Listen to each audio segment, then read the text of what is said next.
राम राम दोस्तों, सुपरदाई सीता दुबे के चैनल में आप सभी का स्वागत है। दोस्तों, आज मैं आप लोग को एक बहुत अच्छी कहानी सुनाने जा रही हूँ और आशा करती हूँ कि ये कहानी आप लोग को अच्छी लगेगी। अच्छी लगे तो कमेंट में ज़रूर बताइए और मेरे इस वीडियो को लाइक शेयर कीजिए। अगर आप लोग मेरे इस चैनल में नए हैं तो प्लीज़ सब्सक्राइब कीजिए। चलिए दोस्तों, कहानी शुरू करते हैं।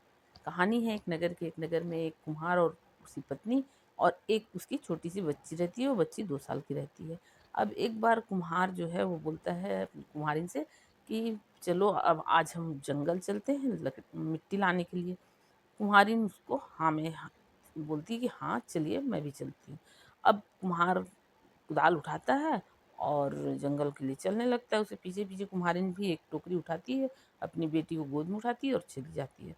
अब जंगल जाते हैं और कुम्हार वहाँ अच्छी ज़मीन देख के और खूब सारी मिट्टी कोड़ लेता है। कोड़ने के बाद अब कुम्हारिन जो है वो सारी मिट्टियों को टोकनी में भर लेती है। अब भरने के बाद सिर में उठा लेती है। सिर में उठाने के बाद वो बच्ची को उठा नहीं पाती, तो कुम्हार से कहती है कि थोड़ा बच्ची को उठा के मेरे गोदी में दे दो।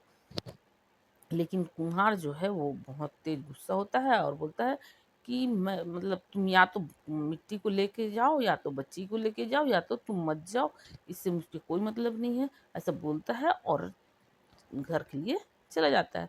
अब कुम्हारिन बेचारी असमंजस में पड़ जाती है। सोचती है कि अगर मैं मिट्टी लेके नहीं जाती हूँ तो कुम्हार मेरे को मारेगा।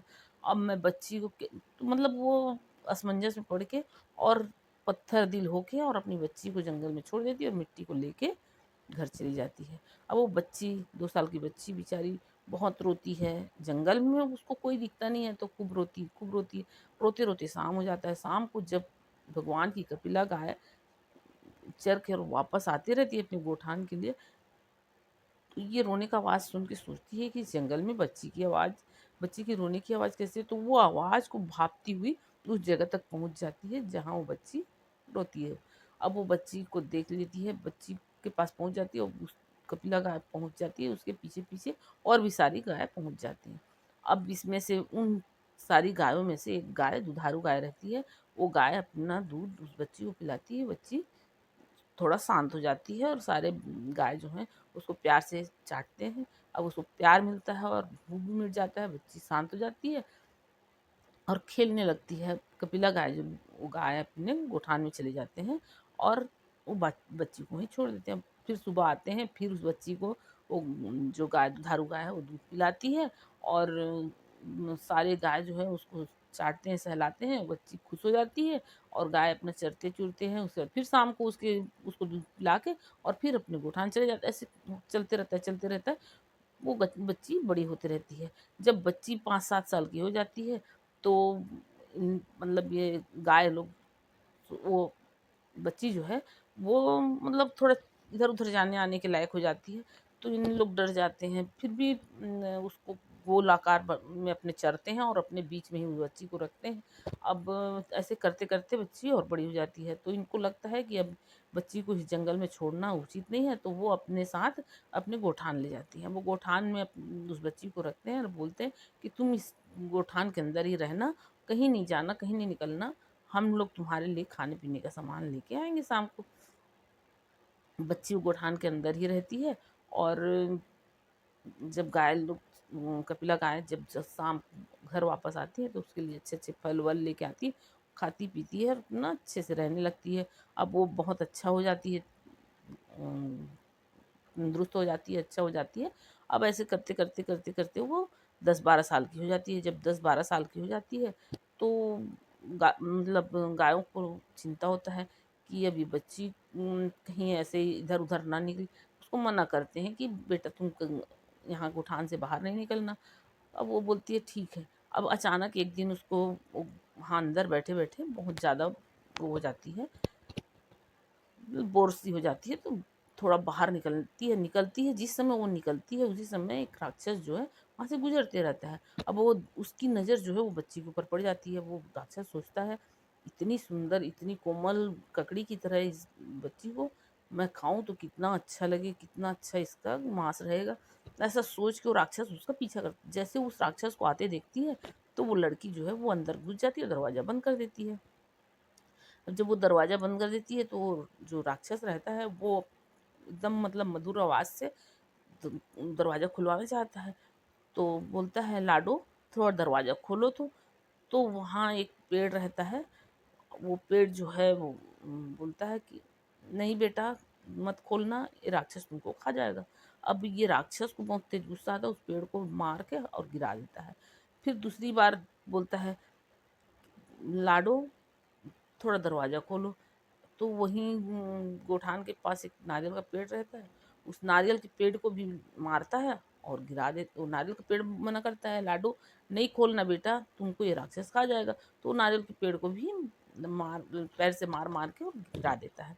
अब तीसरी बार जब वो एक आंवले का पेड़ रहता है, उस आंवले के पेड़ वो राक्षस फिर तीसरी बार कोशिश करता है, बोलता है कि लाडो थोड़ा दरवाज़ा खोलो। तो आंवला का पेड़ जैसे ही वो आंवला का पेड़ बोलने को होता है, फिर इसको लगता है राक्षस को कि अरे अब शाम हो गया है, मैं अगर ज़्यादा कोशिश करूँगा तो गाय आने का टाइम हो गया है, तो मैं मुसीबत में पड़ जाऊँगा। तो वो वहाँ से चला जाता है और सोचता है अब कल आके मैं इसको खाऊँगा।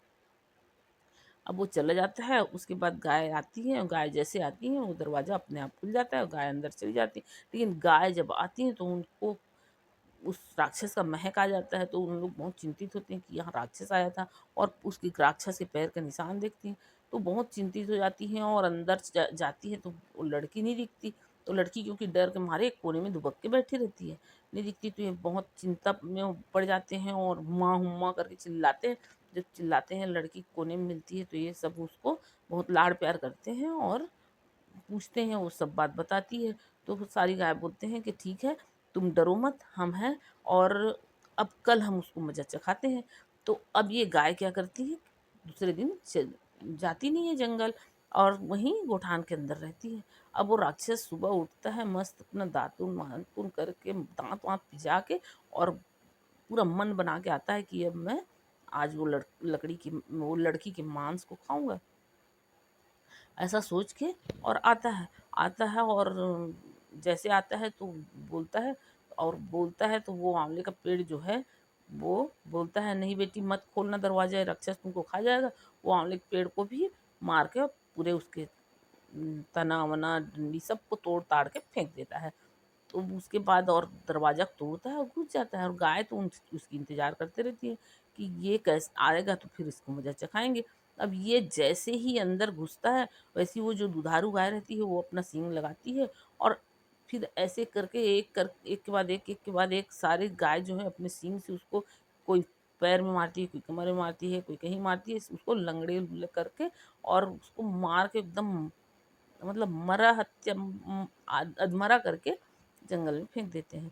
जब जंगल में वो फेंक देते हैं उसके बाद वो सोचता है कि सर भला तो बहुत सी पगड़ी है, ऐसा सोच के और वो वापस चले जाता है। और इधर ये गाय जो है वो उसको पालने पोसने लग जाती है। अब धीरे धीरे वो लड़की जो है वो जवान हो जाती है तो गाय का चिंता जो है थोड़ा कम हो जाता है। और वो गाय जब चरने जाती है तो लड़की अपने से झरने में नहाने जाती है, बगीचे से फूल तोड़ के लाती है, फूल अपने सर में लगाती है, फूल भगवान को चढ़ाती है। अब वो दिनचर्या उसका थोड़ा चेंज हो जाता है। तो एक बार जो है वो अपने वहाँ झरने में नहाते रहती है, उधर से एक राजकुमार जो है वो सैर में निकला रहता है तो उसका नज़र उस कन्या के ऊपर पड़ जाता है। अब जब उस कन्या के ऊपर पड़ जाता है तो उसको वो कन्या बहुत अच्छी लगने लगती है। अब वो अपने घर जाके अपनी माँ से कहता है कि माँ मुझे एक लड़की पसंद आई है और मैं शादी उसी से करूँगा। अब ये बात वो रानी जो मतलब लड़के की माँ जो है वो राजा से कहती है कि राजकुमार को लड़की पसंद आई है और वो उसी से विवाह करना चाहता है। राजा बोलता है ठीक है, जो हमारा राजकुमार कहेगा हम उसी से शादी कराएंगे। तो वो जाते हैं उन लोग जंगल में लड़की के पास। अब वो गायों के पास जाते हैं। अब वहाँ वो लड़की को पसंद कर मतलब गायों से बात करते हैं। अब गाय लोग जो हैं वो मंजूर कर लेते हैं और उस लड़की को राजकुमार के साथ शादी करके राजा अपने घर ले आता है। अब वो लड़की जो है उस कुम्हार की लड़की का किस्मत देखिए कि वो उस कुम्हार की लड़की को राजा जो है अपने घर की रानी बना के ले आता है और वो अपने ससुराल में राज खुशी से रहने लगती है। तो ये कहानी आप लोग को कैसी लगी दोस्तों, कमेंट में ज़रूर बताइए। राम राम दोस्तों।